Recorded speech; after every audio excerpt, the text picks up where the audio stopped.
It's Big Ten time. It's different, game gets to a different place, different level when Big Ten games roll around. And obviously, these two games in early December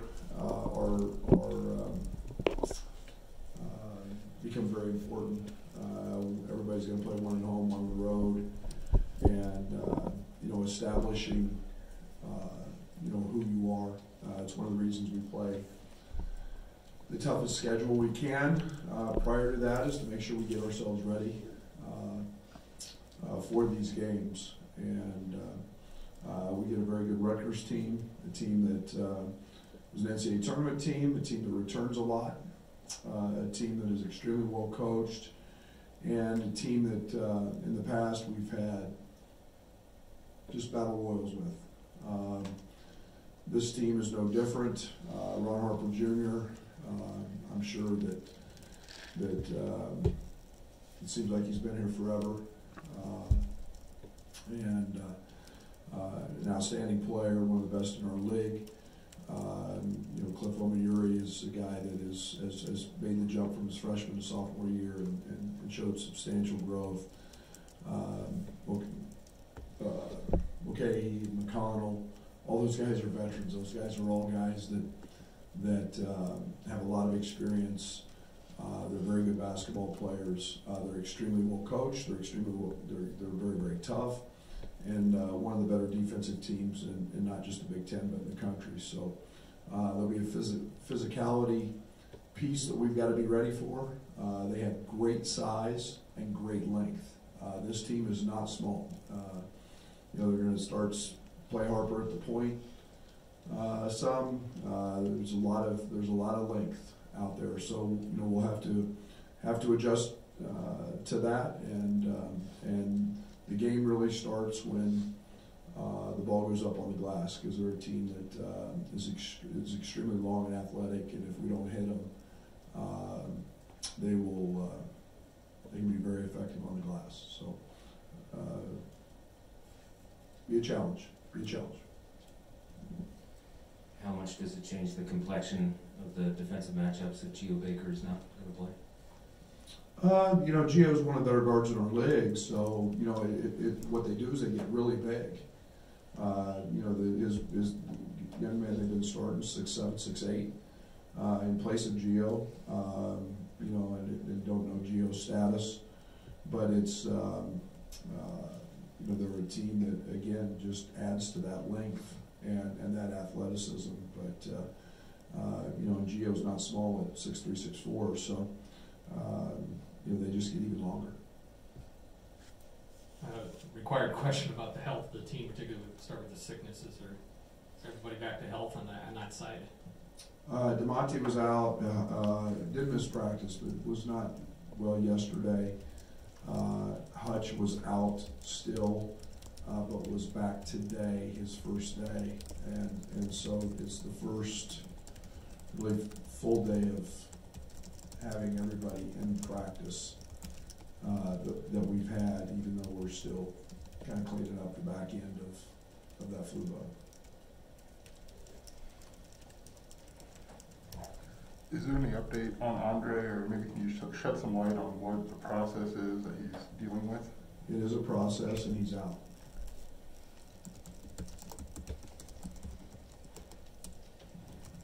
This team probably dealt with more in a month than maybe last year's team did with the entire season. What have you learned from this group, or about this group, as they've sort of dealt with that and still got there and won 5 games?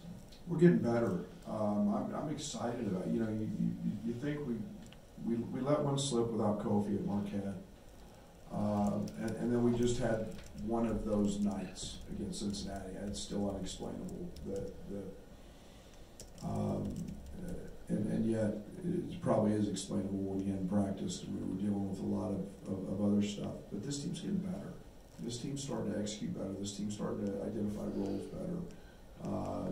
Even though we've had a lot of guys out, we're starting to see guys step into roles and positions and identities, and starting to see guys blossom. We're starting to see, DeMonte at so many different levels do different things, and Plummer's role's becoming much more defined, and we're starting to see Jacob and where he's getting opportunities, and so I'm liking that piece of it, because our team's really shown a lot of growth here.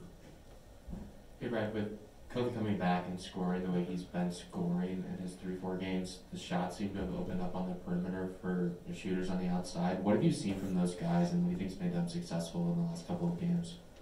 Well, it was one of the things we did when we tried to build this team was, we knew we needed to shoot the ball better. I've said that all summer long, was we felt like the three-point line was something we needed to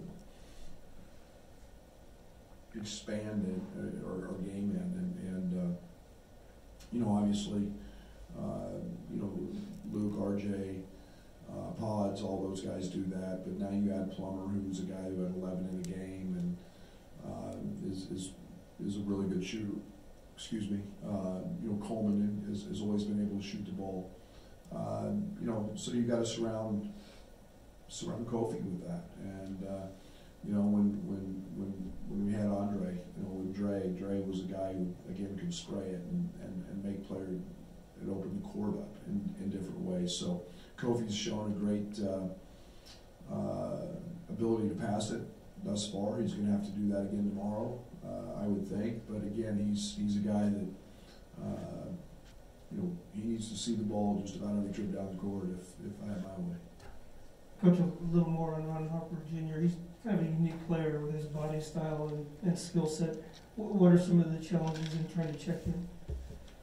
Just as all of that, he can play the point. He can really handle it. He's got, I think he's averaging, right at 6 threes a game.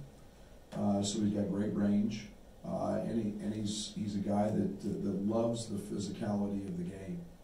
And so he bowls over younger and lighter guys, and yet you match him with the big, and he'll take him out, and he's got great ball skills, and he's got great range. So he's a very difficult matchup because of that size and girth.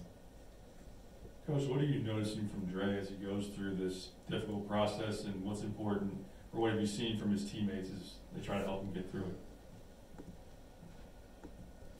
He's got all the support he can ask from his teammates. I think it's just a matter of, you don't want to ever see anybody not do what they love doing. And I think that's the hardest thing for Dre, is he loves to play ball, and he loves to hoop, and he's been in great spirits. He's been a great teammate.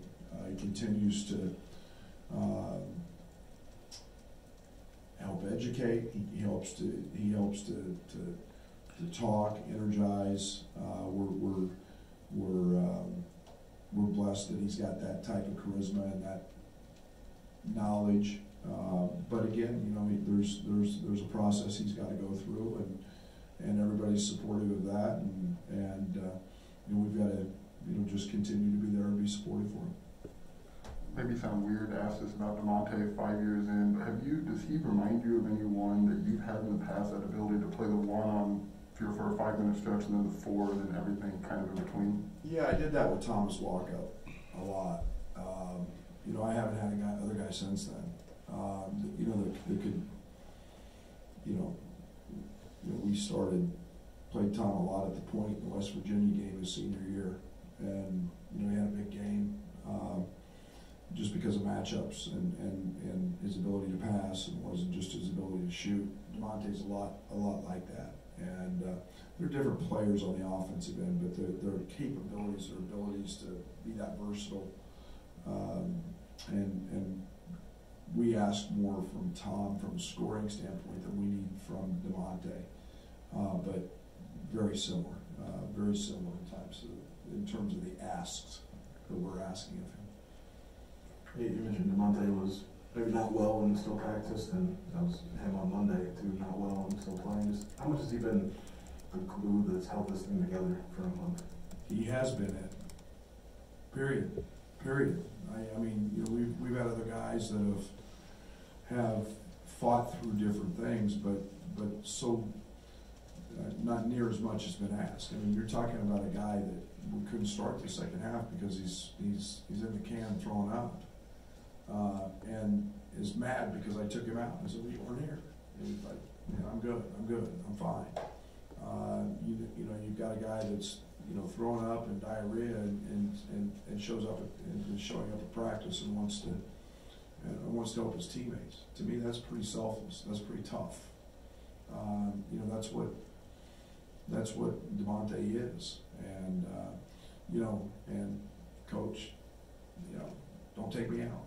You know, don't take me out. Don't take me out. That's, you know, and that's his mentality. And you know, if I'm sick, I'm sick. I'll be sick tomorrow. I'll get over it. You know, and he's just got that type of mentality. Not many people have that anymore. Brad, going back to what you said earlier about Kofi passing out to the perimeter, he didn't show much of that last year. I think he actually has the same amount or more assists this season than he did last year. How much has that opened up the game for your shooters on the perimeter? Ton. Kofi draws a lot of attention. Tomorrow there will be a lot of very, very physical tags. There will be, they will chuck him. You know, he will be physically contacted out of every ball screen. When he posts up, I would imagine there's going to be 4 or 5 guys around him. That doesn't mean, may not mean we get him the ball the first side. It may mean a backside. It may be a high-low. It may be whatever. But when he's there, he draws a ton of attention. And you know, when he does catch it, he's not afraid. He's playing very unselfish. For a guy averaging, I don't know what's he average, 25 a game or whatever. I mean, he's a guy that is playing very unselfish. You know, if you want to sit in there, that's okay. We'll let some of our guys shoot. We're you know, it's kind of pick your poison, and that's where we ultimately want to be. Right, you mentioned the physicality of Rutgers. What's key to getting your guys ready for that and to stick with it, especially the guys that haven't faced it yet? Yeah, I mean, we can talk about it. We can show it on film. We hope we educate that way. We practice that way. You know, I put 6 offensive guys on the court today. One of them unguarded, and told him to go rebound every time. And so it was 5-on-6 on the glass. You know, we're just trying to create ways that we can't simulate their true length, but we can sure try to do that with adding an extra body and creating disadvantage for our guys. And you know, you got to hit them. You don't hit them, you know, Mulcahy, you don't hit him, he finds a way as a point guard or a 6'5" guard to wedge and get a lot of rebounds and do a lot of things. And it's not just a one-time deal. You know, it's a 40-minute deal, and that's the mental part of the physicality we've got to understand. Coach, I think I know the answer, but were you surprised at all about the confidence that Melendez and Goody played with against Notre Dame, and just knowing you have those 2 guys in your back pocket, does it make you feel a little bit better about the depth of the team? Yeah, I keep telling everybody those guys are really good players. Those guys are really, really good, and it's just the growing process that they have to go through. Every freshman has to go through. You know, we don't talk enough about all the changes that happen in the life of an 18-year-old when you come to college. You know, from living in the dorm to eating different, to not having mom and dad, to now basketball. And everything that they know in basketball becomes much harder because the players are much better. It's no longer an extracurricular activity, it's a business. And so all those guys are good. Their IQ, and now they're starting to absorb what we teach and not have to think as much about doing it. It's becoming habitual. So when that kicks in, then you start getting really good players, and those guys are really good players. I've been really, really pleased with what they've been doing. Plummer's been pretty clear about he's got his confidence, his swagger back. How did you guys, after those first few games, kind of help get him back to that point? Was there anything, or is it just a matter of letting him shoot kind of back into it? No, I scream at him every day, every time he misses. You know, everybody's different as a shooter, and some guys need a ton of encouragement. Some guys need 1,000 reps. He doesn't. He's really gifted, and you know, sometimes you know, there's various levels of excellence, and you have to sometimes, you know, everybody's level of excellence is different. You know, I think Jacob Grandison made 36 straight threes in the corner one day. That's a lot. That's a pretty good number. Let's put that in the right perspective. Has anybody seen YouTube and Steph Curry? He made 106. So what are you going to accept for your level of excellence? Alfonso Plummer's a really, really good shooter. And so when he misses, I'm disappointed. And I want him to be the next shot, but I don't want him to settle for feeling good about being 7 of 10 when he should have been 8 for 10 or 9 for 10. So I keep pushing him that way and challenging him that way. Be the top end of excellence. Don't just be happy with what you're doing. So I keep challenging him that way and pushing him. And he is a high rep guy. He shoots a lot of balls. So it's just a mental game I play with him, and he is very confident, and he is unafraid. But I want him to be the best shooter in school history. How did you know he would respond to that kind of? I mean, just because you've only trial and error. Trial and error, and plus I got tired of listening to him talk all his trash and needed to fire back at him a little bit to hip check him to see how he handled it. But he loves that, so that's something that works pretty well for him. I know it was 6 minutes on Monday night for Omar, but are you seeing baby steps out of him in games that help you and maybe could help you tomorrow night in a physical game? No question. He was great the other night. He played really well. Great block. He made a great rake on a drive. He was. We've been a little bit different in fairness to Omar in the last few games. We've not ball screening near as much as we were. Obviously, Dre's a big impact of that, and that's where he excels. He's elite in that area. He's getting better at his post-up areas. He's getting better at those post-up moves. He's a very good face-up shooter. But his minutes aren't he's playing much better than the number of minutes. And again, that goes back to Kofi's dominance. I mean, he's sitting behind, arguably the best player, or one of the best players in college basketball right now. We know how much the Big Ten title chase meant to last year's team. To have round 1 of 20 start tomorrow night, what have you noticed out of the guys as they get ready for that? 1 of 20. It's something we talk about a lot. One of our goals is to win Big Ten, and it is important. If you can get through 20 games in this league, and you come out on top, you have done a lot. That is a yeoman's job well done, and that's our goal. Everyone's going to get dinged. It just happens. The league's that good. The places to play are that hard. You've got to be at your best every night, and that's our challenge, and that's our goal. And winning the Big Ten is what we're trying to do here in this program every year. Along those lines, did you get a chance to watch a lot of the games in the Big Ten ACC Challenge? What are your thoughts on how the conference performed? Well, I think it's shut everybody up. We had some losses early, which everybody, loves to talk about, this and that. I mean, I think that I think we've shown that we're really, really good again, and we're not afraid to hook horns with anybody. And I didn't watch any of the games last night. We practiced last night.